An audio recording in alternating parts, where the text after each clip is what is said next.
You guys are 6-0, top 10 team in the country, going to Louisville this week.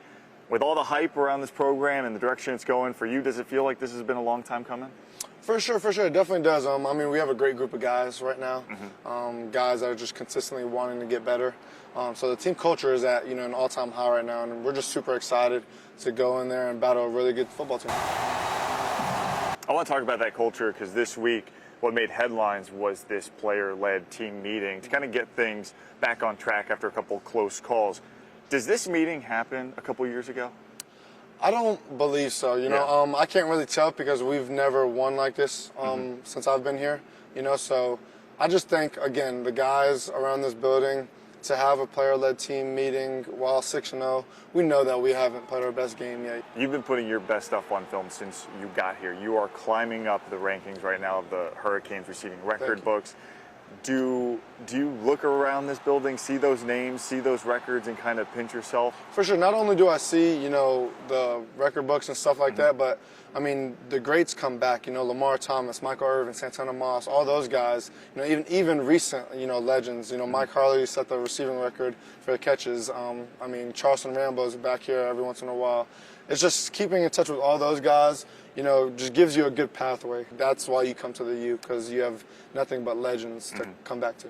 And Mike's been on the sidelines. Micahel Irvin's been on the sidelines. Is he okay? Yeah, Is he all right? Yeah, no, I mean, he just loves orange and green, man. Yeah. I don't think there's anybody on the earth that loves orange and green as much as him. So he's super passionate and stuff like that. So, again, just gives us a drive.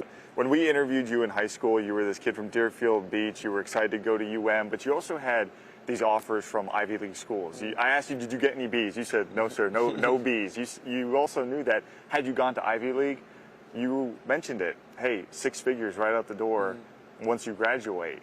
The decision to come to Miami, well worth it? The dream come true for you? For sure. I wouldn't change anything that I've, done my entire life. I've just been completely blessed and highly favored with everything that I've received that God has presented upon me, and I feel like I've taken advantage of it for the most part. You seem like a guy who really relies on your faith. To be here for 4 years, through the ups and downs, you could have gone anywhere in this transfer portal era.